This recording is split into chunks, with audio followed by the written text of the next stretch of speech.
Hello മക്കളെ, ഇന്ന് വൈകുന്നേരം മിസ് ഒരു സ്റ്റഡി പ്ലാൻ തന്നിട്ടുണ്ടായിരുന്നു. അത് നിങ്ങൾക്ക് എത്ര പേർക്ക് യൂസ്ഫുൾ ആയിട്ടുണ്ട് എന്നുള്ളതൊന്ന് പറയുക.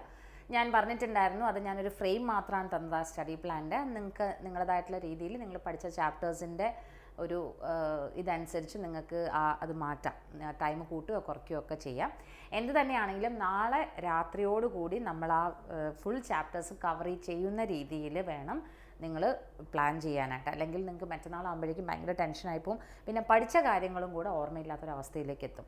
പിന്നെ മിസ് വീണ്ടും പറയുകയാണ്, നമ്മൾ ഇപ്പോൾ ഇതുവരെ കഴിഞ്ഞ പരീക്ഷകളൊക്കെ നോക്കുമ്പോൾ പ്ലസ് ടുവിൻ്റെയൊക്കെ കണ്ടല്ലോ, ഫിസിക്സൊക്കെ പ്രതീക്ഷിക്കാത്ത രീതിയിലുള്ള ചോദ്യങ്ങളുമൊക്കെ ആയിരുന്നു. അതുകൊണ്ട് നമ്മൾ ആ ഒരു രീതിയിൽ തന്നെ എക്സ്പെക്റ്റ് ചെയ്ത് കൊണ്ട് തന്നെ പഠിക്കുക. അല്ലാണ്ട് ഈസി ആയിരിക്കും അല്ലെങ്കിൽ പ്രീവിയസ് ക്വസ്റ്റ്യൻസ് മാത്രം നോക്കിയിട്ട് പഠിക്കാൻ എന്നൊക്കെ വിചാരിച്ചു കഴിഞ്ഞാൽ ചിലപ്പം നമുക്കൊരു വിഷമം വന്നാലോ. അതുകൊണ്ട് നിങ്ങൾ മാക്സിമം ഈ ഒരു ദിവസവും നാളെയും അതുപോലെ മറ്റന്നാൾ ഉച്ചവരെയും ഇനി ഉഴപ്പുക എന്നുള്ളത് നമ്മുടെ ഡിക്ഷണറി ഞങ്ങളടുത്ത് മാറ്റി വെച്ചിട്ട് ഈ കിട്ടുന്ന ഒരു 1.5 ദിവസം നല്ല രീതിയിൽ പഠിക്കുക കേട്ടോ. അപ്പോൾ ഇപ്പം മിസ് ചെയ്യാൻ പോകുന്നത് മോസ്റ്റ് ഇമ്പോർട്ടൻറ്റ് ചാപ്റ്റേഴ്സും അതിൻ്റെ വെയിറ്റേജൊക്കെ കഴിഞ്ഞ ദിവസം പറഞ്ഞിരുന്നു. ആ വെയിറ്റേജ് കൂടിയ ചാപ്റ്റേഴ്സിനകത്തുള്ള ഇമ്പോർട്ടൻ്റ് ആയിട്ടുള്ള ടോപ്പിക്സിനെ പറ്റിയിട്ടൊക്കെ പറഞ്ഞിട്ടുണ്ടായിരുന്നു അല്ലേ. ഇന്നിപ്പം നമ്മൾ പ്രീവിയസ് ഇയർ ക്വസ്റ്റ്യൻസ് ചെയ്യാൻ പോവുകയാണ്. പ്രീവിയസ് ഇയർ ക്വസ്റ്റ്യൻസ് ചെയ്യുന്നതിലൂടെ തന്നെ നമുക്ക് ആ ചാപ്റ്ററിൽ പഠിക്കേണ്ട ഒരുവിധം ഉള്ള എല്ലാ ഇമ്പോർട്ടൻറ്റ് ടോപ്പിക്സും കൂടെ കവർ ആയിക്കോളും കേട്ടോ. അപ്പോൾ ഇന്നിപ്പോൾ ആദ്യം ചെയ്യാൻ പോകുന്നത് ഗ്രാവിറ്റേഷനാണ്. ഗ്രാവിറ്റേഷൻ്റെ പ്രീവിയസ് ഇയർ ക്വസ്റ്റ്യൻസ് എന്ന് പറയുന്നത് മുമ്പൊക്കെ നമ്മൾ 2020 തൊട്ടിട്ടുള്ളതേ ചെയ്യാറുണ്ടായിരുന്നുള്ളൂ. പക്ഷേ ഇന്നിപ്പോൾ നമ്മൾ ചെയ്യാൻ പോകുന്നത് 2010 മുതൽ 14 വരെയുള്ള ക്വസ്റ്റ്യൻ പേപ്പറാണ്. അപ്പോൾ ആ ഒരു ടൈപ്പ് ഓഫ് ക്വസ്റ്റ്യൻസ് തന്നെയായിരുന്നു അടുത്ത ഒരു 2-3 വർഷമൊക്കെ ഉണ്ടായിരുന്നു. അതുകൊണ്ട് ഞാൻ ബാക്കിയുള്ള ഇയേഴ്സ് എടുക്കാത്തത്. അതുപോലെ സമയക്കുറവ് കൊണ്ട് നമുക്ക് എല്ലാം ഡിസ്കസ് ചെയ്യാനും പറ്റത്തില്ല. പക്ഷേ എന്നാലും ഞാൻ നോക്കുമ്പോൾ 4 വർഷത്തെ ചോദ്യപേപ്പർ നോക്കുമ്പോൾ തന്നെ ഒരുവിധം ആ ചാപ്റ്ററിനകത്തുള്ള ഇമ്പോർട്ടൻറ്റ് ക്വസ്റ്റ്യൻസ് ഒക്കെ അതിനകത്ത് വന്നിട്ടുണ്ട്. അതുകൊണ്ട് പിന്നെ അത്ര മതിയെന്ന് വിചാരിച്ചതാണ് കേട്ടോ. ഓക്കെ, അപ്പം നമുക്കിനി പെട്ടെന്ന് തന്നെ ക്വസ്റ്റ്യൻ പേപ്പറിലേക്ക് പോവാം. 2014 ചോദിച്ച ക്വസ്റ്റ്യൻ ആണ്, acceleration due to gravity is not considered as a universal constant because its value changes from place to place. Define acceleration due to gravity. എന്താണ് ആക്സിലറേഷൻ ഡ്യൂ ടു ഗ്രാവിറ്റി എന്ന് പറയുന്നത്? The acceleration produced in a body due to gravitational force of earth. എർത്തിൻ്റെ gravitational pull കാരണം ഒരു ബോഡിയിൽ ഉണ്ടാവുന്ന ആക്സിലറേഷനെയാണ് acceleration due to gravity എന്ന് പറയുന്നത്. സ്മോൾ ലെറ്റർ ജി വെച്ചിട്ടാണ് റെപ്രസെൻറ്റ് ചെയ്യുക. അത് എർത്തിൻ്റെ സർഫസിൽ അതിൻ്റെ വാല്യൂ എത്രയാണ് വരിക? 9.8 മീറ്റർ പെർ സെക്കൻഡ് സ്ക്വയർ ആണ്. എർത്തിൻ്റെ സർഫസിൽ നിന്നും മുകളിലേക്ക് പോകുമ്പോഴും എർത്തിൻ്റെ സർഫസിൽ നിന്നും ഡെപ്തിലേക്ക് പോകുമ്പോഴും ആക്സിലറേഷൻ ഡ്യൂ ടു ഗ്രാവിറ്റി കുറയുകയാണ് ചെയ്യുക അല്ലേ. ഓക്കെ, അപ്പോൾ അതിൻ്റെ ഡെറിവേഷനും ഇമ്പോർട്ടൻ്റ് ആണ് കേട്ടോ. കഴിഞ്ഞ ദിവസം ഇമ്പോർട്ടൻറ്റ് ടോപ്പിക്സിൻ്റെ കൂട്ടത്തിൽ പറഞ്ഞിരുന്നു. അടുത്തത് രണ്ടാമത്തെ ബി പാർട്ട് നോക്കൂ. If A body of mass m is situated at a height h above the surface of earth, find the acceleration due to gravity at this height എന്ന് ചോദിക്കുകയാണെങ്കിൽ നമ്മൾ അതിൻ്റെ എന്താണ് ഡെറിവേഷൻ ആണ് ചെയ്യേണ്ടത്. അതായത് ആക്സിലറേഷൻ ഡ്യൂ ടു ഗ്രാവിറ്റി. അപ്പോൾ ആ ക്വസ്റ്റ്യൻ ചോദിച്ച രീതി കണ്ടോ, ഡയറക്റ്റ് ആയിട്ടല്ല ചോദിച്ചിരിക്കുന്നത്. If A body of mass m is situated at a height h above the surface of earth, find the value of acceleration due to gravity at this height. അപ്പം നമ്മൾ സാധാരണ പഠിച്ചിരിക്കുന്നത് എന്താണ്? Find the acceleration due to gravity at a height H from the earth surface എന്നാണ്. ഇവിടെ അങ്ങനെ ചോദിക്കാതെ ചെറിയൊരു രീതിയിൽ മാറ്റി ചോദിച്ചിട്ടുണ്ട്. അപ്പോൾ അതിൻ്റെ ഡെറിവേഷൻ എങ്ങനെയാണ് വരുന്നത് നോക്കൂ. ആദ്യം നമ്മളൊരു എർത്ത് വരയ്ക്കുക. എർത്തിൻ്റെ റേഡിയസ് ക്യാപിറ്റൽ R ആണ്. എർത്ത് ഈ ബോഡി ഇവിടെ ആയിരിക്കുമ്പോഴുള്ള ആക്സിലറേഷൻ ഡ്യൂ ടു ഗ്രാവിറ്റി എന്ന് പറയുന്നത് gm/r² ആണ് നമുക്കറിയാം അല്ലേ. g is gravitational constant, m is mass of the earth and r is radius of the earth. അതിന് നമ്മൾ ഫസ്റ്റ് ഇക്വേഷൻ ആക്കി എടുത്തു. ഈ ബോഡിയെ നമ്മൾ ഇവിടെ നിന്ന് ഒരു h ഹൈറ്റിലേക്ക് കൊണ്ടുപോവുകയാണ്. അപ്പോൾ distance from the centre of the earth to the body എന്ന് പറയുന്നത് എന്തായി? ഇത്രയുമാണ് r, ഇത്രയും കൂടെ ആയപ്പം r+h ആയി. അപ്പോൾ ഇക്വേഷൻ എന്താ? പുതിയ ആക്സിലറേഷൻ ഡ്യൂ ടു ഗ്രാവിറ്റി ഈ ഹൈറ്റിലേക്ക് കൊണ്ടുപോകുമ്പോഴുണ്ടാവുന്ന പുതിയ ആക്സിലറേഷൻ ഡ്യൂ ടു ഗ്രാവിറ്റി എന്ന് പറയുന്നത് gm/r+h² എന്ന് എടുക്കാം.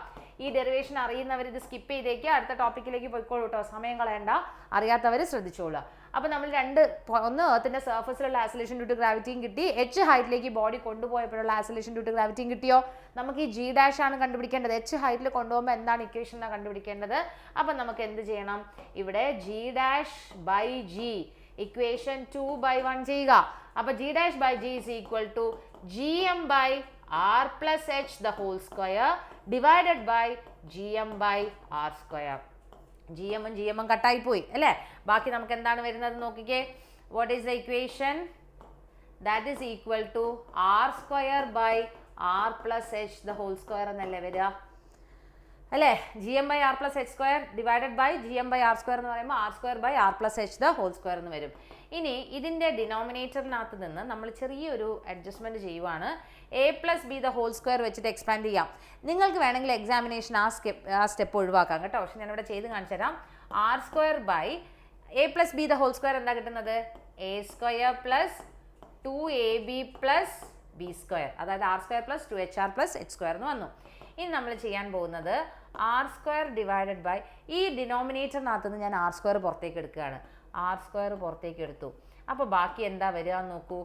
ബാക്കി എന്താണ് വരുന്നത് നോക്കിക്കേ. നമ്മൾ ഫസ്റ്റ് 1 വന്നു. 1 പ്ലസ് ഈ 2HR ആർ സ്ക്വയർ ഇല്ല, നമ്മൾ ഇല്ലാത്ത ഒരു ടേം ആണ് പുറത്തേക്ക് എടുക്കുന്നതെങ്കിൽ എന്താണ് ചെയ്യേണ്ടത്? ഈ 2HR അങ്ങനെ തന്നെ എഴുതുക. നമ്മൾ ആരെയാണോ പുറത്തേക്ക് എടുത്തത് അവരെ ഡിനോമിനേറ്ററിൽ എഴുതുക. അപ്പോൾ ബൈ ആർ സ്ക്വയർ എന്ന് എഴുതി. പ്ലസ് ഇവിടെ ആർ സ്ക്വയർ ഇല്ല, പക്ഷെ നമ്മൾ ആർ സ്ക്വയർ പുറത്തേക്ക് എടുത്തത് കൊണ്ട് ഇവിടെ ഡിനോമിനേറ്ററിൽ ആർ സ്ക്വയർ എന്ന് എഴുതണം. ഓക്കെ, ഇതിനകത്ത് നമുക്ക് ഈ ആറും ഇവിടെയുള്ള ഒരു ആറും കട്ടാക്കാമല്ലോ അല്ലേ? ഓക്കെ, അപ്പോൾ നമുക്ക് എന്താ കിട്ടി? ഇവിടെ നോക്കിക്കേ, ഇവിടെ ന്യൂമറേറ്ററിൽ ഒരു ആർ സ്ക്വയർ ഉണ്ട്, ഡിനോമിനേറ്ററിൽ ആർ സ്ക്വയർ എന്നത് കട്ടാക്കാമല്ലോ. യെസ്. അപ്പോൾ 1 divided by 1 plus 2h by R plus H square by R square എന്ന് പറയുന്നത് ഞാനിവിടെ എഴുതുകയാണ് 1 plus H by R the whole square അല്ലേ? അത് അല്ലേ? കാരണം നോക്കിക്കേ, A plus B the whole square വെച്ചിട്ട് ഇതൊന്ന് എക്സ്പാൻഡ് ചെയ്തേ. എ സ്ക്വയർ അതായത് 1 സ്ക്വയർ എന്ന് പറഞ്ഞാൽ 1 plus 2 into H by R 2ab 2 into H by R അതല്ലേ ഇവിടെ കിട്ടിയത്. പ്ലസ് ബി സ്ക്വയർ എന്ന് പറയുന്നത് H square by R square അതല്ലേ ഇവിടെ ഉള്ളത്. അപ്പോൾ ഈ ഒരു ടേമിനെ നമുക്ക് എന്ത് ചെയ്യാം? ഇങ്ങനെ ചെറുതാക്കി എഴുതാം. സോ നമുക്ക് എന്താണ് LHS എന്തുവാണ്? G dash by G is equal to എന്ത് കിട്ടി? 1 by 1 plus H by R the whole square എന്ന് കിട്ടി അല്ലേ? ഇതിനെ ഞാൻ എന്ത് ചെയ്യാണ്? ഈ ഡിനോമിനേറ്ററിലുള്ള സാധനത്തിന് നമ്മൾ ന്യൂമറേറ്ററിലേക്ക് കൊണ്ടുപോകുമ്പോൾ 1 plus H by R the whole square എന്നുള്ളത് ന്യൂമറേറ്ററിലേക്ക് പോകുമ്പോൾ -2 എന്നാകും. അപ്പോൾ G ഡാഷ് ബൈ G എന്ന് കിട്ടി അല്ലേ? ഇനി 1 plus H by R the whole raise to -2നെ നമ്മൾ ബൈനോമിയൽ തിയറം വെച്ചിട്ട് എക്സ്പാൻഡ് ചെയ്യുവാണ്. ബൈനോമിയൽ തിയറം എന്താണെന്നൊന്നും ഇപ്പോൾ ഇവിടെ പഠിക്കേണ്ട, നിങ്ങൾ അതിൻ്റെ എക്സ്പാൻഷൻ മാത്രം എഴുതിയാൽ മതി. By binomial theorem this equation is 1 minus 2h by R plus അതിൻ്റെ ഹയർ ഓർഡേഴ്സ് ഒക്കെ വരും, H square by H raise to 4 by R raise to 4 എന്നൊക്കെ വരും. അതെല്ലാം നമ്മൾ ഒഴിവാക്കുകയാണ്. കാരണം എച്ച് എന്ന് പറയുന്നത് height from the surface of the earth ആണ്. എർത്തിൻ്റെ റേഡിയസിനെ കമ്പയർ ചെയ്യുമ്പം ഈ ഹൈറ്റ് എച്ച് എന്ന് പറയുന്നത് വളരെ ചെറുതാണ്. അപ്പോൾ അതിനെ സ്ക്വയർ ചെയ്ത് അതിൻ്റെ ഡിവിഷനൊക്കെ എടുത്ത് കഴിയുമ്പോൾ സ്റ്റിൽ നമുക്ക് ചെറിയ വാല്യൂസ് കിട്ടുന്നതുകൊണ്ട് നമ്മൾ അതിൻ്റെ വലിയ പവേഴ്സിനെ അങ്ങ് ഒഴിവാക്കുകയാണ് ചെയ്യുക. അപ്പോൾ നമുക്ക് എന്ത് കിട്ടി? ഇവിടെ 1 മൈനസ് 2h ബൈ ആർ എന്ന് കിട്ടി. നമുക്ക് എന്താണ് കണ്ടുപിടിക്കേണ്ടത്? G dash is equal to G into 1 minus 2h by R. ഇതാണ് equation for acceleration due to gravity at a height 1 minus 2h by r. ഇനി നിങ്ങളൊരു കാര്യം ശ്രദ്ധിക്കണേ. ഇവിടെ നമ്മളൊരു ഇക്വേഷൻ കണ്ടോ? ഈ ഒരു ഇക്വേഷൻ എഴുതിയില്ലേ? ഇതെന്ന് പറയുന്നത് പ്രോബ്ലത്തിൽ ഈ ഇക്വേഷൻ ഉപയോഗിക്കാൻ ഉള്ള ഇടവരും. എങ്ങനെയാണെന്ന് വെച്ച് കഴിഞ്ഞാൽ എച്ചിൻ്റെ വാല്യൂ, അതായത് ഹൈറ്റ്, നമ്മൾ എർത്തിൻ്റെ സർഫസിൽ നിന്ന് എത്ര ഹൈറ്റിലേക്ക് കൊണ്ടുപോകുന്നു എന്നുള്ള ആ ഹൈറ്റ് എർത്തിൻ്റെ റേഡിയസിനെ കമ്പയർ ചെയ്യുമ്പോൾ ഓൾമോസ്റ്റ് ഈക്വൽ ആണെങ്കിൽ, that is if height is approximately equal to capital R, correct equal അല്ല, ഓൾമോസ്റ്റ് കമ്പയറബിൾ ആണെങ്കിൽ, not approximately comparable to R എന്ന് വെച്ചാൽ ഏതാണ്ടൊക്കെ അടുത്തൊക്കെയാണ്. ഇപ്പം എർത്തിൻ്റെ റേഡിയസ് അറിയാൻ നമുക്ക് 6600 കിലോമീറ്റർ ആണ്. അപ്പോൾ ഹൈറ്റ് ഞാൻ പറയുകയാണ് 3200 കിലോമീറ്റർ എന്നൊക്കെ പറയുമ്പോൾ എച്ച് ആർ നമുക്ക് കമ്പയറബിൾ ആണ് അല്ലേ, ഓൾമോസ്റ്റ്. പക്ഷേ എച്ച് എന്ന് പറയുന്നത് 32 കിലോമീറ്റേഴ്സ് എന്നാണെങ്കിൽ നമ്മൾ പ്രോബ്ലം ചെയ്യുമ്പം, അതായത് വളരെ ചെറിയ വാല്യൂ ആണ് എച്ചിൻ്റെത്. ഈ കേസ് വരുന്നത് എപ്പോഴാണ്? എച്ചിൻ്റെ വാല്യൂ ഇപ്പോൾ 3200 എന്നോ 2800 എന്നൊക്കെ തരുവാണെങ്കിൽ നമ്മൾ ഈ ഇക്വേഷൻ വെച്ചിട്ട് വേണം പ്രോബ്ലം ചെയ്യാൻ. G dash by G is equal to R square by R plus H the whole square വെച്ചിട്ട് വേണം ചെയ്യാൻ. അതല്ല, എച്ചിൻ്റെ വാല്യൂ വളരെ ചെറിയ വാല്യൂ ആണെങ്കിൽ നമ്മൾ ഈ ഇക്വേഷൻ വെച്ചിട്ട് വേണം പ്രോബ്ലം ചെയ്യാൻ. അത് ശ്രദ്ധിച്ചോണം കേട്ടോ. അപ്പോൾ ഡെറിവേഷൻ മനസ്സിലായോ? ഇനി ഇത് ഇത്രയും ഡീറ്റെയിൽഡ് ആയിട്ട് പഠിക്കാൻ ബുദ്ധിമുട്ടുണ്ട് എന്നുള്ളവർക്ക് ഈ സ്റ്റെപ്പ് കഴിഞ്ഞാൽ വേണമെങ്കിൽ ഡയറക്റ്റായിട്ട് ഈ ഒരു ഇക്വേഷനിലേക്ക് വരാം. എന്നിട്ട് അതിൽ നിന്ന് ഇതിനകത്തേക്ക് ബൈനോമിയൽ തിയറം അപ്ലൈ ചെയ്തിട്ട് ഇതിനകത്തേക്ക് വരുന്നു എന്നുള്ള സ്റ്റെപ്പ് എഴുതാം. ഇടയ്ക്കുള്ള 2-3 സ്റ്റെപ്പ് ഒഴിവാക്കിയാലും പ്രശ്നമൊന്നുമില്ല കേട്ടോ. Okay, yes. അടുത്തത്, a man goes from equator to pole, what happens to his weight? ഇക്വേറ്ററിൽ നിന്നും പോളിലേക്ക് പോവുക. അപ്പോൾ എർത്തിൻ്റെ ഇക്വേറ്ററിൽ ഇത് പോള് അല്ലേ? ഈ പോളിലാണ് ജിയുടെ വാല്യൂ വളരെ കൂടുതൽ, ഇക്വേറ്ററിൽ ജിയുടെ വാല്യൂ കുറവാണ്. Acceleration due to gravity is greater at the poles and minimum at the equator എന്നാണ്. അപ്പോൾ വെയിറ്റ് എന്താ സംഭവിക്കുക? W എന്ന് പറയുന്നത് m × g ആണ്. ഇക്വേറ്ററിൽ നിന്നും പോളിലേക്ക് പോകുന്ന ആളുടെ വെയിറ്റ് കൂടും, കാരണം G കൂടുവാണ്. ഇക്വേറ്ററിൽ നിന്ന് പോളിലേക്ക് പോകുമ്പോൾ G കൂടുകയാണ്. G കൂടുമ്പോൾ എന്ത് സംഭവിക്കുക? ആളുടെ വെയിറ്റും കൂടും അല്ലേ? Weight increases. റീസൺ ചോദിക്കുകയാണെങ്കിൽ the acceleration due to gravity is maximum at the poles and minimum at the equator. Okay. അടുത്തത് define gravitational potential ആണ്. Work has to be done in moving a body in a gravitational field. Define gravitational potential. Derive an expression for gravitational potential in moving a body from infinity to a particular point in the gravitational field. ഈ ഒരു derivation വളരെ ചുരുക്കമേ ചോദിച്ചിട്ടുള്ളൂ. പക്ഷേ കഴിഞ്ഞ കൊല്ലമാണോ അതിന് മുന്നത്തെ കൊല്ലമാണോ എനിക്ക് ഓർമ്മയില്ല, board എക്സാമിനോ model എക്സാമിനോ എന്തോ ചോദിച്ചിട്ടുണ്ടായിരുന്നു. അതുകൊണ്ട് അത് സാധാരണ ഞാനത് ഇമ്പോർട്ടൻറ്റ് ടോപ്പിക്സിൻ്റെ കൂട്ടത്തിൽ പറയാറില്ല. പക്ഷേ അതെനിക്ക് തോന്നുന്നു അത് നിങ്ങൾ പഠിക്കുന്നതാണ് നല്ലത്. ചിലപ്പം ഈ വർഷം ചോദിക്കാനുള്ള സാധ്യത വളരെ കൂടുതലാണ്. അപ്പോൾ ഗ്രാവിറ്റേഷണൽ പൊട്ടൻഷ്യൽ കണ്ടുപിടിക്കാനായിട്ട് നമുക്ക് സിമ്പിൾ ആയിട്ടുള്ളൊരു ഡെറിവേഷനാണിത്. നമുക്ക് ഈ ഡെറിവേഷൻ തന്നെ പഠിക്കാം. എന്താണെന്ന് വെച്ച് കഴിഞ്ഞാൽ ഒരു ബോഡി എർത്തിൻ്റെ സർഫസിലേക്ക് കൊണ്ടുവരാൻ എത്ര എമൗണ്ട് ഓഫ് വർക്ക് ചെയ്യണം, അതിനെയാണ് ഗ്രാവിറ്റേഷണൽ പൊട്ടൻഷ്യൽ എന്ന് പറയുന്നത്.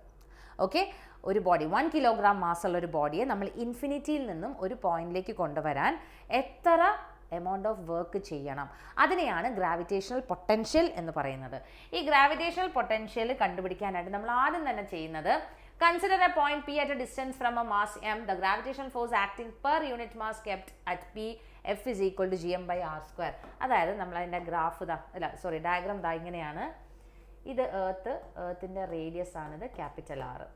ഇവിടെ നിന്ന് കംപ്ലീറ്റ് ആയിട്ട് ഒരു R ഡിസ്റ്റൻസിൽ നമ്മളിവിടെ ഒരു ബോഡി ഉണ്ട്. ഓക്കെ, അപ്പോൾ ഇൻഫിനിറ്റിയിൽ നിന്നും ഈ ബോഡിയെ ഇവിടേക്ക് കൊണ്ടുവരാൻ എത്ര വർക്ക് ചെയ്യണം? ആക്ച്വലി ആദ്യം ഈ body ഇൻഫിനിറ്റിയിലായിരുന്നു.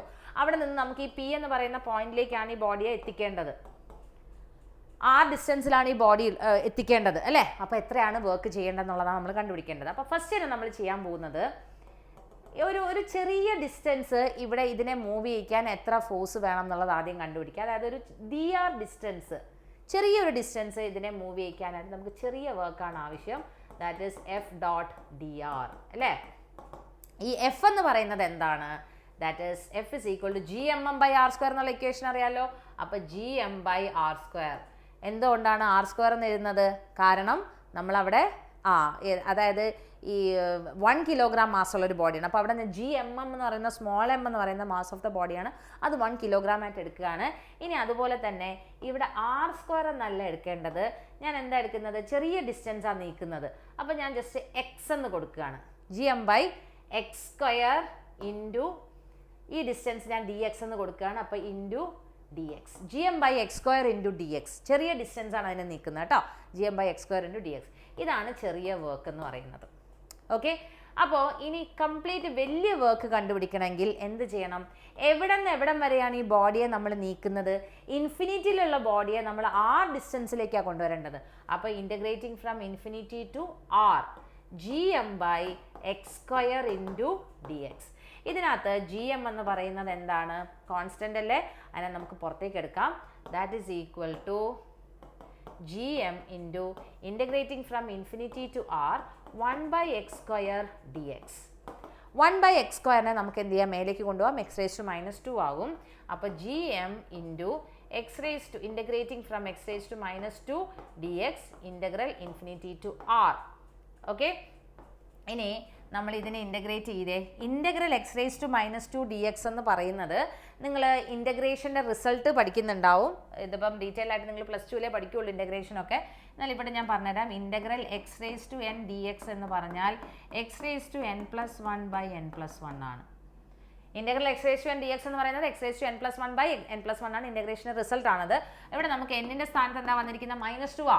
x⁻² dx is equal to x⁻² +1/-2 + 1, that is equal to x⁻1/-1, that is -1/x എന്നല്ലേ വരുന്നത്. നോക്കൂ എങ്ങനെയാണ് വരുന്നതെന്ന്. x⁻1/-1 എന്ന് പറഞ്ഞു കഴിഞ്ഞാൽ x⁻1നെ ഞാൻ താഴേക്ക് കൊണ്ടുവരുമ്പോൾ x ആയി. ഇവിടെ ഒരു മൈനസ് ഉണ്ട്, അപ്പോൾ -1/x. അപ്പോൾ നമുക്ക് എന്തോ കിട്ടി? ഇൻ്റഗ്രൽ x⁻² dxന് പകരം നമുക്ക് -1/x എന്ന് കിട്ടി. ആ റിസൾട്ട് ഞാൻ ഇവിടേക്ക് കൊടുക്കുകയാണ്. That is equal to gm into -1/x. അപ്പോൾ ഞാൻ മൈനസ് ഇവിടെ കൊടുത്തു. -1/x into integral infinity to R. എന്താണ് ഇൻഫിനിറ്റി ടു ആർ? നമ്മൾ ലിമിറ്റ് കൊടുക്കണം. എങ്ങനെയാണ് ലിമിറ്റ് കൊടുക്കുക? മൈനസ് ജി എം ഇൻറ്റു ആദ്യം ഇവിടെ അപ്പർ ലിമിറ്റ് കൊടുക്കൂ 1/r മൈനസ് എക്സിൻ്റെ സ്ഥാനത്ത് നമ്മൾ ലോവർ ലിമിറ്റ് കൊടുക്കുക. ആദ്യം അപ്പർ ലിമിറ്റ് കൊടുത്തു എക്സിൻ്റെ സ്ഥാനത്ത്, പിന്നെ എക്സിൻ്റെ സ്ഥാനത്ത് ലോവർ ലിമിറ്റ് കൊടുക്കണം. ഇതിനെ ലിമിറ്റ്സ് എന്നാ പറയുക കേട്ടോ, ഇൻഫിനിറ്റി ടു ആർ എന്ന് പറയുന്നത്. അപ്പോൾ 1/∞ എന്ന് പറയുന്നത് എന്താണ്? 0 ആണ്.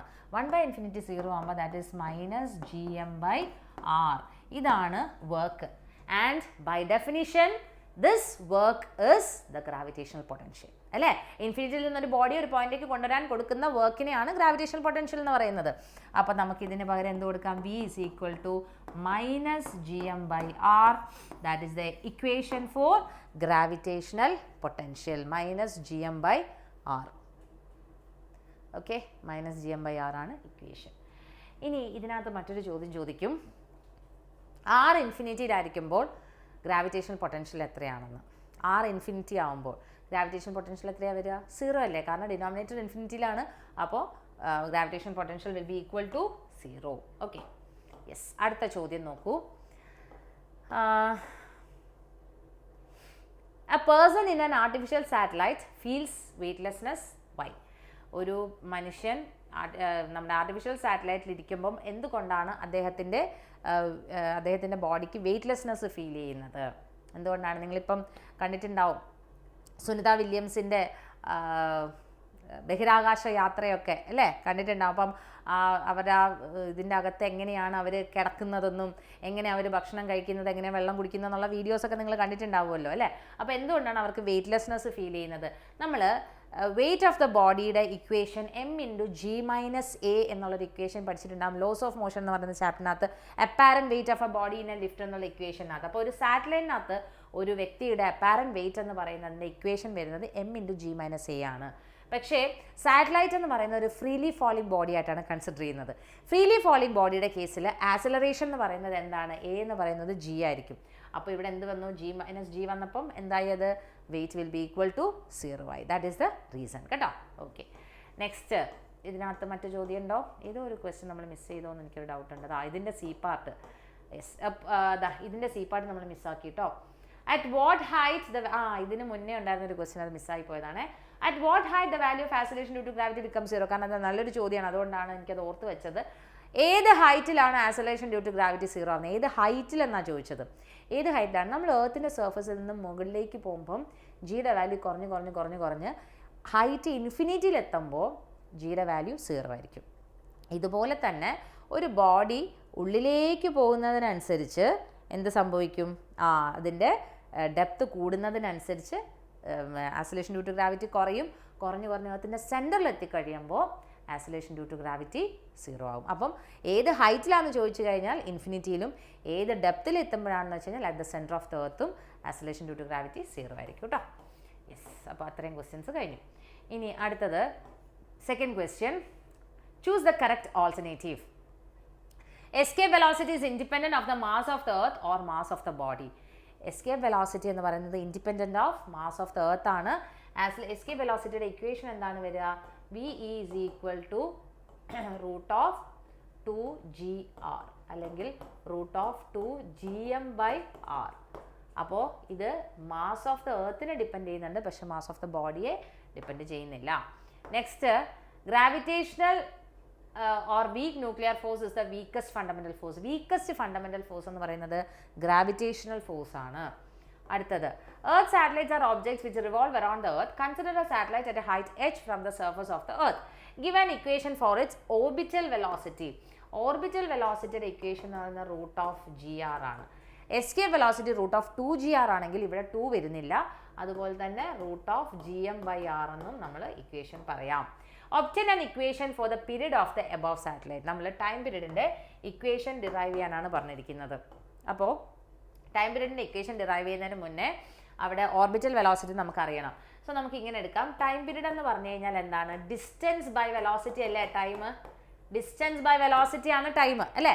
അപ്പോൾ ഡിസ്റ്റൻസ് എന്ന് പറയുന്നത് ഒരു സാറ്റലൈറ്റ് ഒരു പ്ലാനറ്റിൻ്റെ ചുറ്റിനും ഒരു h ഹൈറ്റിലാണ് ഒരു സാറ്റലൈറ്റ് ഇങ്ങനെ പോയിക്കൊണ്ടിരിക്കുന്നതെന്ന് വിചാരിക്കുക. From the centre of the planet എർത്തിൻ്റെ സർഫസിൽ നിന്ന് h ഹൈറ്റിൽ. അപ്പോൾ ടോട്ടൽ ഡിസ്റ്റൻസ് എന്തായി? r+h അല്ലേ ടോട്ടൽ ഡിസ്റ്റൻസ്. അപ്പോൾ ഡിസ്റ്റൻസ് എന്ന് പറയുന്നത് ഇതാണ് അതിൻ്റെ പാത്ത് അല്ലേ. ഓർബിറ്റ് എന്ന് പറഞ്ഞു കഴിഞ്ഞാൽ ഈ സാറ്റലൈറ്റ് റിവോൾവ് ചെയ്യുന്ന ആ ഒരു പാത്തിനെയാണ് നമ്മൾ ഓർബിറ്റ് എന്ന് പറയുന്നത്.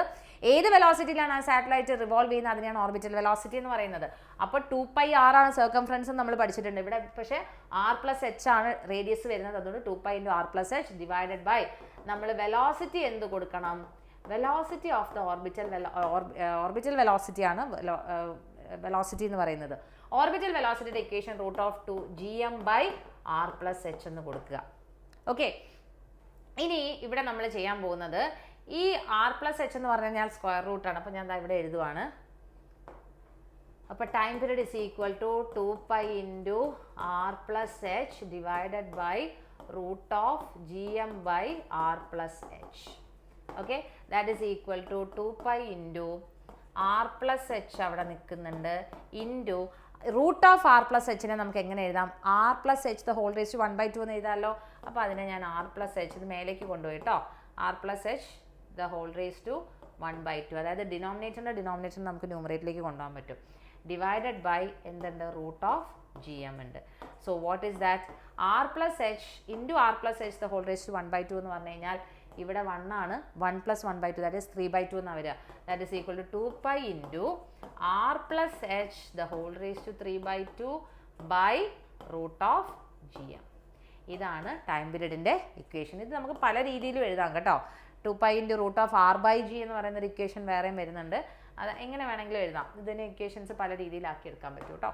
ഓക്കെ, ഇതിൻ്റെ C part. Draw a graph showing the variation of g with the depth and height from the surface of the earth. Assume that the density of earth is constant. ഇത് വളരെ നല്ലൊരു ചോദ്യമാണ്. എർത്തിൻ്റെ സർഫസിൽ നിന്നും inside the എർത്തിൻ്റെ ഉള്ളിൽ നിന്ന് ഇങ്ങനെ acceleration due to gravity എങ്ങനെ വരുന്നു, സർഫസിൽ എത്തിക്കഴിയുമ്പോൾ എങ്ങനെ പോകുന്നു. അപ്പോൾ എർത്തിൻ്റെ ഉള്ളിൽ നിന്നും ഏറ്റവും ഉള്ളിൽ എന്തായിരിക്കും? Acceleration due to gravity at the centre of the earth 0 ആണ്. 0യിൽ നിന്നും എർത്തിൻ്റെ സർഫസിലേക്ക് വരുന്നതിനനുസരിച്ച് ഇതാണ് നമ്മുടെ എർത്ത് കേട്ടോ. എർത്തിൻ്റെ ഉള്ളിൽ 0 ആണ്. 0യിൽ നിന്ന് എർത്തിൻ്റെ സർഫസിലേക്ക് വരുന്നതിനനുസരിച്ച് ആക്സിലേഷൻ ഡ്യൂ ടു ഗ്രാവിറ്റി കൂടും. സർഫസിൽ എത്തിക്കഴിയുമ്പോൾ ആക്സിലേഷൻ ഡ്യൂ ടു ഗ്രാവിറ്റി ഇങ്ങനെ ഒന്ന് കുറയാണ് ചെയ്യുക അല്ലേ. Outside the earth it decreases. അപ്പോൾ ഇതാണ് ഗ്രാഫ്. ഇതിങ്ങനെ സ്ട്രേറ്റ് ലൈൻ പോകണം, എന്നിട്ട് ഇവിടെ ഇങ്ങനെ കർവായിട്ട് വരണം. ഓക്കെ, യെസ്, അത് ആ ഗ്രാഫിൻ ഇക്വേഷൻ വെച്ചിട്ടാണ് നമ്മൾ ആ ഗ്രാഫ് അങ്ങനെ വരുന്നത് കേട്ടോ. അടുത്തത് escape velocity. Escape speed for an object from the earth is 11.2 km/s. What is meant by escape velocity? നമ്മളിപ്പോൾ ഏതൊരു ബോഡിയും മുകളിലേക്ക് എറിഞ്ഞാൽ അത് താഴേക്ക് വരും because of gravitation pull off the earth. പക്ഷേ ചില ബോഡീസ് എറിയുന്ന വെലോസിറ്റി 11.2 km/s ആണെങ്കിൽ, അതായത് ഒരു സെക്കൻഡിൽ 11.2 കിലോമീറ്റേഴ്സ് അതിന് കവർ ചെയ്യാൻ കഴിയുമെങ്കിൽ ഒരിക്കലും ആ ബോഡി തിരിച്ചു വരത്തില്ല. ആ വെലോസിറ്റിയാണ് എസ്കേപ്പ് വെലോസിറ്റി എന്ന് പറയുന്നത്. arrive an expression for the escape speed from the earth. അപ്പോൾ നമുക്ക് അത് കണ്ടുപിടിക്കാം. യെസ്, നമുക്കറിയാം ഒരു ബോഡി മാസ്സുള്ളൊരു ബോഡി ഇൻഫിനിറ്റിയിൽ നിന്ന് ഇവിടെ നമ്മളിപ്പോൾ നേരത്തെ കണ്ടുപിടിച്ചത് ഗ്രാവിറ്റേഷണൽ പൊട്ടൻഷ്യലാണ്. അതായത് 1 കിലോഗ്രാം മാസ്സുള്ളൊരു ബോഡി ഇൻഫിനിറ്റിയിൽ നിന്നൊരു പോയിന്റിലേക്ക് കൊണ്ടുവരാൻ ആവശ്യമായിട്ടുള്ള വർക്കിനെയാണ് ഗ്രാവിറ്റേഷണൽ പൊട്ടൻഷ്യൽ എന്ന് പറയുന്നത്. അതേസമയം ഒരു പെർട്ടിക്കുലർ മാസ്സുള്ളൊരു ബോഡിയാണ് നമ്മൾ ഇൻഫിനിറ്റിയിൽ നിന്ന് കൊണ്ടുവരുന്നതെങ്കിൽ അതിനെ പറയുക ഗ്രാവിറ്റേഷണൽ പൊട്ടൻഷ്യൽ എനർജി എന്ന് പറയും. അപ്പോൾ ഗ്രാവിറ്റേഷണൽ പൊട്ടൻഷ്യൽ എനർജിയുടെ ഇക്വേഷൻ ഒരു വ്യത്യാസമില്ല. നേരത്തെ എഴുതിയ ഇക്വേഷൻ്റെ കൂടെ ഒരു സ്മോൾ എമ്മും കൂടെ വരുന്നു എന്നുള്ളതേ ഉള്ളൂ. ഇതാണ് ഇക്വേഷൻ -gmm/r. അപ്പോൾ ഇൻഫിനിറ്റിയിൽ നിന്നൊരു ബോഡി ഇങ്ങോട്ടേക്ക് കൊണ്ടുവരാൻ ഇത്ര വർക്ക് ആവശ്യമുണ്ട്. ഇതേ വർക്ക് തന്നെ തിരിച്ചു കൊടുത്താലല്ലേ ആ ബോഡി തിരിച്ച് ഇൻഫിനിറ്റിയിലേക്ക് പോവുള്ളൂ. And that work is given in the form of kinetic energy. That is equal to -gmm/r എന്ന് കൊടുക്കുക. എന്തുകൊണ്ടാണ് ഇവിടെ ഒരു മൈനസ് കൊടുത്തത്? നമ്മൾ ഇങ്ങോട്ട് വരുന്നൊരു ബോഡീനെ തിരിച്ച് അയക്കുകയാണ്. അതാണ് ആ നെഗറ്റീവ് സൈൻ കാണിക്കുന്നത്. സോ ഇവിടെ കൈനറ്റിക് എനർജിക്ക് വരെ നമുക്ക് ½mv² എന്ന് കൊടുക്കാം. ദാറ്റ് ഈസ് ഈക്വൽ ടു മൈനസും മൈനസും കട്ടാവുമ്പോൾ gmm/r എന്ന് കിട്ടും. ഇതിനകത്ത് എമ്മും കട്ടായി നമുക്ക് v² ഇസ് ഈക്വൽ ടു 2 ഇങ്ങോട്ടേക്ക് കൊടുത്തേ 2gm/r എന്ന് കിട്ടും അല്ലേ. 2gm/r. അപ്പോൾ നമുക്ക് v ആണ്, ഇതാണ് എസ്കേപ്പ് വെലോസിറ്റി കേട്ടോ. അപ്പോൾ എസ്കേപ്പ് വെലോസിറ്റി നമുക്ക് √2gm/r എന്ന് കൊടുക്കാം. ഇനി സ്മോൾ r എന്ന് പറയുന്നതിനെ നമുക്ക് ക്യാപിറ്റൽ R+h എന്ന് കൊടുക്കുകയാണെങ്കിൽ v is equal to √2gm/R+h എന്ന് കൊടുക്കാം. Okay, h is the height from which the body is thrown from the surface കേട്ടോ. ഇനി എച്ച് 0 ആണെങ്കിൽ, അതായത് എർത്തിൻ്റെ സർഫസിൽ നിന്ന് തന്നെയാണ് എറിയുന്നതെങ്കിൽ എച്ച് ഇവിടെ 0 ആവും. അപ്പോൾ V is equal to √2gm/r. H 0 ആയല്ലോ. യെസ്, ഇവിടെ വരെ എത്തി. ഇനി അടുത്ത ഒരു ഇക്വേഷനും കൂടെ ഉണ്ട്. നമ്മൾ ഏത് ഇക്വേഷൻ എഴുതിയാലും ശരിയാണ് കേട്ടോ. ഒരു ഇക്വേഷൻ കൂടെ ഉണ്ട്. ഫൈനൽ ഇക്വേഷൻ ഇതാണ് ശരിക്കും വരുന്നത്. g is equal to gm/r². പക്ഷേ ഇതിനകത്ത് ഞാൻ ഒരു ആർ ഇങ്ങോട്ടേക്ക് കൊണ്ടുവരികയാണെങ്കിൽ gr is equal to gm/r എന്നല്ലേ വരുന്നത്. നോക്കിക്കേ, ഇതിനകത്ത് ഒരു ആറ് ഞാൻ ഇങ്ങോട്ടേക്ക് കൊണ്ടുപോകുമ്പോൾ gm/r അല്ലേ. പക്ഷെ ഇവിടെ ഇതാ നോക്ക്, ഇവിടെ ഒരു gm/r ഉണ്ട്. അയാൾക്ക് പകരം എനിക്ക് gr എന്ന് കൊടുത്തൂടെ. അപ്പോൾ വി ഈക്വൽസ് എന്ത് കിട്ടി? √2gr എന്ന് കിട്ടി. അപ്പം ഇതും ഒക്കെ ഇക്വേഷൻസ് ഫോർ എസ്കേപ്പ് വെലോസിറ്റി ആണ്. ഇവിടെ 2gm/r ആണ്, ഇവിടെ 2gm/R ആണ്. രണ്ടും വ്യത്യാസമുണ്ട് കേട്ടോ. സ്മോൾ ആർ എന്ന് പറഞ്ഞു കഴിഞ്ഞാൽ എർത്തിൻ്റെ സെൻട്രൽ നിന്നും സർഫസും കഴിഞ്ഞ ഒരു പെർട്ടിക്കുലർ ഹൈറ്റിൽ നിന്ന് ബോഡി എറിയുമ്പോഴുള്ളതാണ് സ്മോൾ ആർ. അതായത് സ്മോൾ ആർ എന്ന് പറഞ്ഞാൽ R+H ആണ്. ഇതാണ് എസ്കേപ്പ് വെലോസിറ്റിയുടെ ഇക്വേഷൻ. അടുത്തത്, explain whether the escape speed depends on the mass of the object or not. No. ഉറുമ്പിനെ എടുത്തെറിയുകയാണെങ്കിലും ആനയെ എടുത്തെറിയുകയാണെങ്കിലും എന്തെറിയുവാണെങ്കിലും എസ്കേപ്പ് വെലോസിറ്റി എപ്പോഴും സെയിം തന്നെയായിരിക്കും. അതിൻ്റെ വാല്യൂ എത്രയാണ് വരിക? 11.2 km/s ആണ് വരിക. The earth contains an atmosphere while the moon does not. Give the reason. Very sure question. എർത്തിന് അറ്റ്മോസ്ഫിയർ ഉണ്ട്, മൂണിനില്ല. എർത്തിൻ്റെ എസ്കേപ്പ് വെലോസിറ്റി 11.2 km/s ആണ്. പക്ഷേ മൂണിൻ്റെ കേസിൽ ആക്സിലറേഷൻ ഡ്യൂ ടു ഗ്രാവിറ്റി എന്ന് പറയുന്നത് എർത്തിലെ ആക്സിലറേഷൻ ഡ്യൂ ടു ഗ്രാവിറ്റിയുടെ 1/6 അല്ലേ ഉള്ളൂ. അതുപോലെ തന്നെ എസ്കേപ്പ് വെലോസിറ്റിയും കുറവാണ്, 2.37 km/s ആണ്. അതായത് ഒരു സെക്കൻഡിൽ 2.37 km കവർ ചെയ്യാൻ കഴിഞ്ഞാൽ ആ ബോഡി ആ മൂണിൻ്റെ സർഫസിൽ നിന്ന് അങ്ങ് വിട്ടുപോകും. അപ്പോൾ മൂണിൻ്റെ എസ്കേപ്പ് വെലോസിറ്റി കുറവായതുകൊണ്ട് അവിടെയുള്ള പാർട്ടിക്കിൾസ് എല്ലാം ആ എസ്കേപ്പ് സ്പീഡ് പെട്ടെന്ന് തന്നെ അങ്ങ് അക്വയർ ചെയ്യും. പെട്ടെന്ന് തന്നെ ആ വെലോസിറ്റിയിൽ അങ്ങ് എത്തിയിട്ട് അതങ്ങ് എസ്കേപ്പ് ആയി പോകും. അതുകൊണ്ടാണ് മൂണിന് അറ്റ്മോസ്ഫിയർ ഇല്ലാത്തത് കേട്ടോ. Okay, next. അതത്രയും കഴിഞ്ഞു. ഇനി അടുത്തത് അഞ്ചാമത്തെ ചോദ്യം. അപ്പം നമ്മൾ കുറേ ചോദ്യപേപ്പർ കവർ ചെയ്ത് കഴിഞ്ഞാലുണ്ടല്ലോ അതേ ചോദ്യങ്ങൾ തന്നെയായിരിക്കും ബാക്കിയുള്ള വർഷങ്ങളിൽ ചോദിക്കുന്നത്. ഇതൊക്കെ തന്നെയാണ് കഴിഞ്ഞ വർഷം അതിന് മുന്നത്തെ വർഷമൊക്കെ ചോദിച്ചിട്ടുണ്ടായിരുന്നത്. ഇതൊക്കെ തന്നെ ഉള്ളൂ ഈ ചാപ്റ്ററിൽ നിന്ന് ചോദിക്കാനും. Acceleration due to gravity on the surface of the earth is 9.8 m/s². Define the acceleration due to gravity. First പറഞ്ഞു തന്നെ അല്ലേ.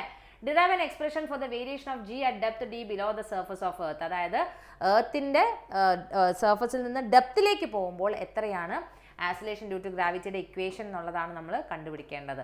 അപ്പോൾ നമ്മളിവിടെ എടുക്കുന്ന ഇക്വേഷൻ എന്ന് പറയുന്നതേ ജിയുടെ ഇക്വേഷൻ നമ്മൾ മറ്റെടുത്ത് gm/r² എന്നുള്ള ഇക്വേഷൻ വെച്ചിട്ടാണ് എഴുതിയത്. പക്ഷേ ഇവിടെ എർത്തിൻ്റെ ഡെപ്തിലേക്ക് പോകുന്നത് കൊണ്ട് അവിടെ നമ്മൾ എർത്തിൻ്റെ ഡെൻസിറ്റിയും കൂടെ കൺസിഡർ ചെയ്തിട്ടുള്ള ഇക്വേഷൻ എടുക്കണം. അപ്പോൾ അതെങ്ങനെ എടുക്കുന്നതെന്ന് നോക്കാം. നമുക്ക് എർത്തിൻ്റെ ഡെപ്തിലാവുമ്പോൾ ഡെൻസിറ്റിയും കൂടെ കൺസിഡർ ചെയ്യണം അല്ലേ. അപ്പോൾ ഇവിടെ എർത്തിൻ്റെ മാസ് M ആണ്. ഞാൻ ഡെൻസിറ്റി റോ എന്ന് കൊടുക്കുകയാണെങ്കിൽ മാസ് എന്ന് പറയുന്നത് എന്താണ്? വോളിയം ഇൻറ്റു ഡെൻസിറ്റി ആണ് അല്ലേ. വോളിയം എന്ന് പറഞ്ഞാൽ എർത്തിനെ നമ്മളൊരു സ്ഫിയർ ആയിട്ട് കൺസിഡർ ചെയ്യുമ്പോൾ 4/3 πr³ അല്ലേ വോളിയം ഓഫ് ദ സ്ഫിയർ. അപ്പോൾ 4/3 πr³ ഇൻറ്റു ഡെൻസിറ്റിക്ക് പകരം നമുക്ക് റോ എന്ന് കൊടുക്കാം. ഇതാണ് മാസ് ഓഫ് ദ എർത്ത് കിട്ടുന്നത്. ഇനി നമുക്കറിയാം ആക്സിലറേഷൻ ഡ്യൂ ടു ഗ്രാവിറ്റി എന്ന് പറഞ്ഞാൽ gm/r² ആണ് അല്ലേ. ദാറ്റ് ഈസ് ഈക്വൽ ടു നമുക്കിവിടെ എമ്മിൻ്റെ സ്ഥാനത്ത് നമുക്കിപ്പോൾ ഇവിടെ കിട്ടിയ ഇക്വേഷനും കൊടുത്തേ എന്താ കിട്ടുന്നത്? g/r² അവിടെ നിൽക്കട്ടെ ഇൻറ്റു എമ്മിന് പകരം 4/3 πr³ ഇൻറ്റു റോ എന്ന് കൊടുത്താൽ ഈ r² ഇവിടുത്തെ ഒരു r² കട്ടായി പോവും അല്ലേ. ബാക്കി എന്താ വരുന്നത്? 4/3 πrg റോ എന്ന് വരും. എന്ത്? Small g. അപ്പോൾ നമ്മളിനി ഈ ഇക്വേഷൻ വെച്ചിട്ടാണ് ചെയ്യാൻ പോകുന്നത്. അതായത് acceleration due to gravity on the surfaces 4/3 πrg rho. ഇനി ഈ ബോഡിയെ നമ്മൾ ഇവിടെയുള്ള ബോഡിയെ നമ്മൾ മെല്ലെ ഉള്ളിലേക്ക് എടുക്കുക. അപ്പോൾ എർത്തിൻ്റെ സെൻട്രൽ നിന്നുള്ള ഡിസ്റ്റൻസ് ആണ് R കേട്ടോ. ഈ ബോഡിയെ ഞാൻ കുറച്ചിങ്ങനെ താഴേക്ക് കൊണ്ടുവന്നു. എവിടേക്ക് കൊണ്ടുവന്നു? ഡി ഡെപ്തിലേക്ക് ഉള്ളിലേക്ക് കൊണ്ടുവന്നു. ഇപ്പം ഇവിടെയാണ് ബോഡി ഉള്ളത്. അപ്പോൾ ഈ ഡിസ്റ്റൻസ് ഇപ്പം എന്താ? ആറിൽ നിന്നും ഡി മൈനസ് ചെയ്തിട്ട് കിട്ടുന്നത് എന്താണ്? R - d അല്ലേ. ഇപ്പം from the centre of the earth to the body the distance is R - d. അപ്പം നമുക്ക് acceleration due to gravity g' is equal to 4/3 π into ആറിന് പകരം നമുക്ക് R - d കൊടുക്കാം. R - d into g rho. ഇനി നമ്മൾ നേരത്തെ ചെയ്ത പോലെ g'/g ചെയ്തേ 4/3 പൈയും ജിയും റോയും ഒക്കെ കട്ടാവും. ഇക്വേഷൻ 2/1 ആണ്. അപ്പോൾ R - d/r അല്ലേ. R ആണ്. R - d/r. ഇതിനെ ഞാൻ സ്പ്ലിറ്റ് ചെയ്ത് R - d/r ഇതിനെ ഞാൻ ഇന്ന് സ്പ്ലിറ്റ് ചെയ്തിട്ട് R by R minus D by R എന്ന് കൊടുക്കുക. ആർ ബൈ ആർ എന്താണ് 1, അപ്പോൾ 1 മൈനസ് ഡി ബൈ ആർ എന്താണ് വരുന്നത്? G dash by G is equal to 1 minus D by R.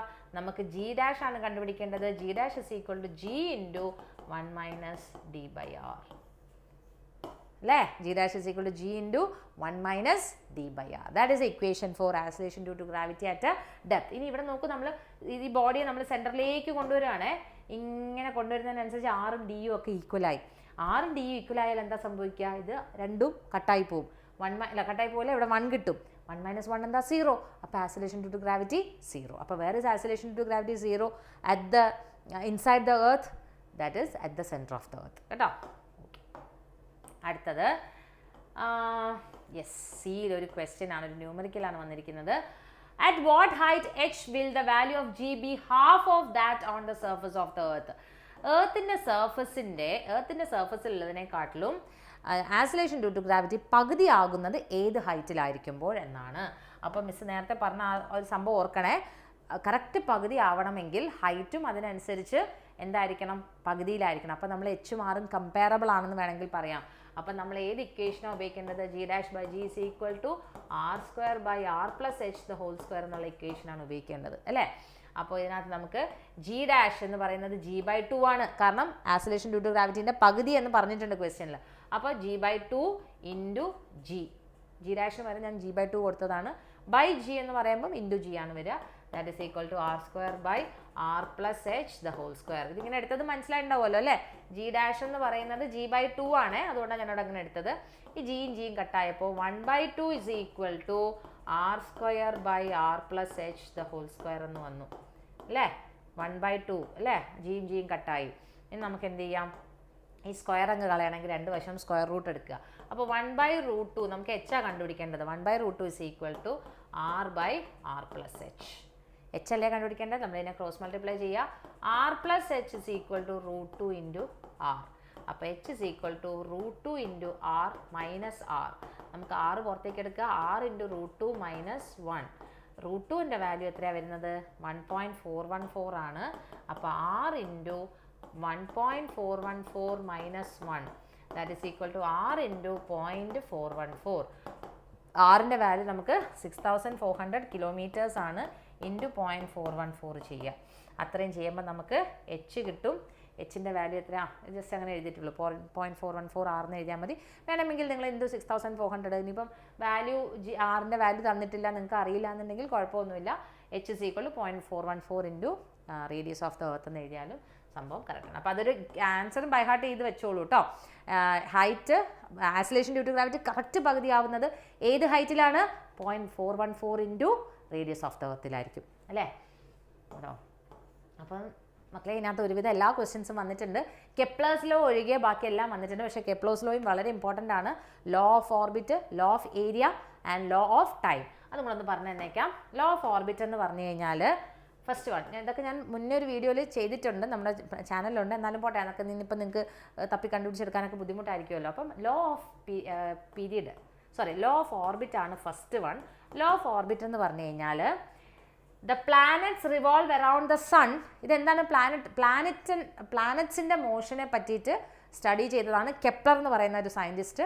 അദ്ദേഹം 3 ലോ ഉണ്ടാക്കി വെച്ചു. അതിനകത്തുള്ള 3 ലോയുടെ സ്റ്റേറ്റ്മെൻ്റ് ആണിത്. ഒരു പ്ലാനറ്റ് സണ്ണിൻ്റെ ചുറ്റിനും റിവോൾവ് ചെയ്യുന്നത് ഒരു എലിപ്റ്റിക്കൽ പാത്തിലായിരിക്കും with sun at one of its foci. ഈ ഫോസായി എന്താണെന്നൊക്കെയുള്ളത് നിങ്ങൾ മാത്സിൽ പഠിച്ചിട്ടുണ്ടാവും. പഠിച്ചിട്ടില്ലെങ്കിൽ തൽക്കാലം ഇപ്പോൾ അതങ്ങനെ അതിനെപ്പറ്റി ഒന്ന് ചിന്തിക്കാൻ വേണ്ടി നിൽക്കണ്ട. ഫോസായി, വൺ ഓഫ് ഇറ്റ്സ് ഫോസായി, അതായത് ഒന്നുകിൽ സണ്ണ് ഈ 2 ഫോസായി ആണ് ഒരു എലിപ്സിൽ ഉണ്ടാവുക.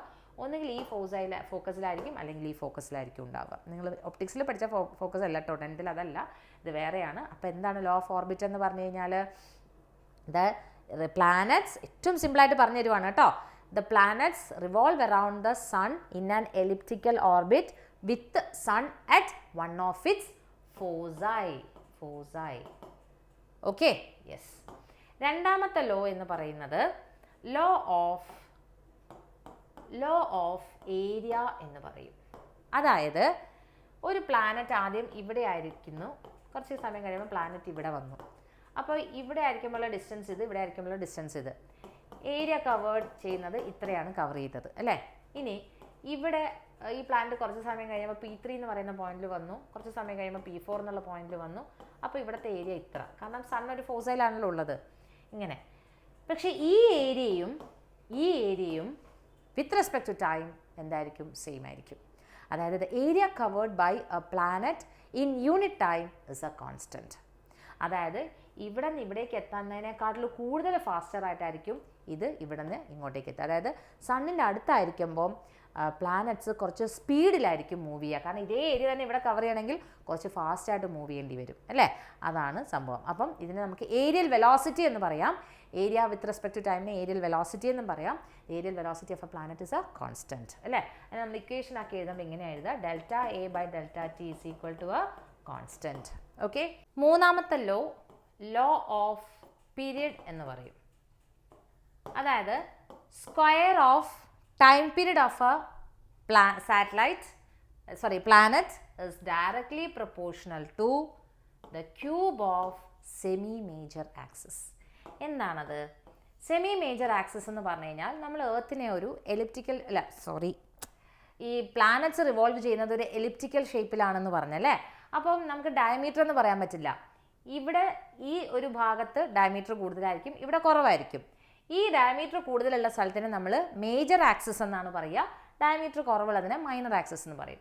അപ്പോൾ മേജർ ആക്സിസിൻ്റെ പകുതി, അതാണ് സെമി മേജർ ആക്സിസ്. അതാണ് നമ്മളവിടെ ക്യാപിറ്റൽ R ആയിട്ട് കൊടുക്കുന്നത് കേട്ടോ. അപ്പോൾ that is the law of period. The square of time period of a planet is directly proportional to the cube of semi major axis. ഇതാണ് ലോ ഓഫ് പീരിയഡ്. അപ്പോൾ നമ്മൾ ഈ പ്രീവിയസ് ഇയർ ക്വസ്റ്റ്യൻസ് ചെയ്തപ്പോൾ നമ്മൾ ഈ ചാപ്റ്ററിനകത്തുള്ള ഫുള്ള് ടോപ്പിക്സ് കവർ ചെയ്ത് കഴിഞ്ഞു. അതിനകത്ത് ക്വസ്റ്റ്യൻസിനകത്ത് വരാത്തത് കൂടിയാണ് ഞാനിപ്പം എക്സ്പ്ലെയിൻ ചെയ്തത്. ഈ ഇതും കൂടെ കഴിഞ്ഞപ്പം കെപ്ലറിൻ്റെ 3 ലോയും കൂടെ കഴിഞ്ഞപ്പോൾ ഈ ചാപ്റ്ററിലുള്ള എല്ലാം കവർ ചെയ്തു. അപ്പം ഇങ്ങനെ പ്രീവിയസ് ഇയർ ക്വസ്റ്റ്യൻസ് പഠിക്കുന്നതല്ലേ നല്ലത്. അതിനകത്ത് ന്യൂമറിക്കൽസും വന്നിട്ടുണ്ട്. ഇനിയിപ്പോൾ അതല്ലാണ്ട് നമ്മൾ ന്യൂമറിക്കൽസിൻ്റെ ഒരു വീഡിയോ നാളെ ചെയ്യാം. അപ്പോഴേക്കും നിങ്ങൾ ഒരുവിധം എല്ലാ ചാപ്റ്റേഴ്സും കവർ ചെയ്ത് കഴിഞ്ഞ് കഴിഞ്ഞാലാണ് ന്യൂമറിക്കൽസ് ചെയ്തിട്ടൊരു കാര്യമുള്ളൂ. അതുകൊണ്ടാണ്. അപ്പം ഇപ്പം ഞാൻ ഇങ്ങനെ കമൻസിൽ നോക്കുമ്പം NCERT ക്വസ്റ്റ്യൻസ് ചെയ്യുമോ എന്ന് ചോദിക്കുന്നുണ്ട്. ഈ പ്രീവിയസ് ഇയർ ക്വസ്റ്റ്യൻസിനകത്തും ന്യൂമറിക്കൽസ് NCERT ക്വസ്റ്റ്യൻസ് എന്നുള്ള ക്വസ്റ്റ്യൻസൊക്കെ തന്നെയാണ് വരുന്നത്. പിന്നെ നിങ്ങൾ കൂടുതൽ അങ്ങ് NCERT ക്വസ്റ്റ്യൻസ് വരും എന്നുള്ള രീതിയിലൊന്നും പോകണ്ട. നമ്മളുള്ള കാര്യങ്ങൾ നന്നായി തന്നെ പഠിക്കുക. NCERT ക്വസ്റ്റ്യൻസ് ചെയ്ത് നോക്കാത്തവരുടെ കാര്യമാണ് പറയുന്നത്. ലാസ്റ്റ് മൊമെൻറ്റിൽ തന്നെ അത് ചെയ്ത് ടെൻഷൻ അടിക്കാൻ നിൽക്കണ്ട. തൽക്കാലം നമുക്ക് ഇങ്ങനെയുള്ള ക്വസ്റ്റ്യൻസും തിയറിയൊക്കെ നന്നായി പഠിച്ചാൽ തന്നെ ക്വസ്റ്റ്യൻ പാറ്റേണിൽ വരുന്ന ചെറിയ ചെറിയ മാറ്റങ്ങളെ പ്രശ്നം ഉണ്ടാക്കുകയുള്ളൂ. ചോദിക്കുന്നതൊക്കെ ഡയറക്റ്റ് ആയിട്ടുള്ള കാര്യങ്ങളായിരിക്കും, പക്ഷേ ചോദിക്കുന്ന രീതിയിൽ വരുന്ന വ്യത്യാസമാണ് നമുക്ക് ഒരു ടഫാക്കി മാറ്റുന്നത് കേട്ടോ. അപ്പോൾ ഇനി ഇതുപോലെ അടുത്ത ചാപ്റ്റേഴ്സ് ചെയ്യുന്നതല്ലേ നല്ലത്? അതോ നിങ്ങൾക്ക് ഇനി വേറെ എന്താണ് വേണ്ടത്? ഇപ്പം ഡെറിവേഷൻസ് മാത്രം ഒരു വീഡിയോ ചെയ്യുമെന്നൊക്കെ ചോദിച്ചു. അപ്പോൾ ഇതിപ്പോൾ ചാപ്റ്റർ വൈസ് ചെയ്യുമ്പോൾ എന്താണെന്ന് വെച്ച് കഴിഞ്ഞാൽ ഓരോ ചാപ്റ്ററും അങ്ങനെ കവറായി പോവും. നിങ്ങൾക്ക് എൻ്റെ കൂടെ ഇരുന്ന് തന്നെ റിവൈസ് ചെയ്ത് പോവാം അല്ലേ. അതായിരിക്കും നല്ലതെന്ന് എനിക്കും തോന്നുന്നു. ഇനി അതല്ല നിങ്ങളുടെ അഭിപ്രായങ്ങൾ എന്താണ്, എന്തെങ്കിലും സജഷൻസ് ഉണ്ടെങ്കിൽ പറഞ്ഞോളൂ. അപ്പം നമുക്കിനി അടുത്ത ചാപ്റ്ററിലേക്ക് പെട്ടെന്ന് തന്നെ കിടക്കാം. Okay, by.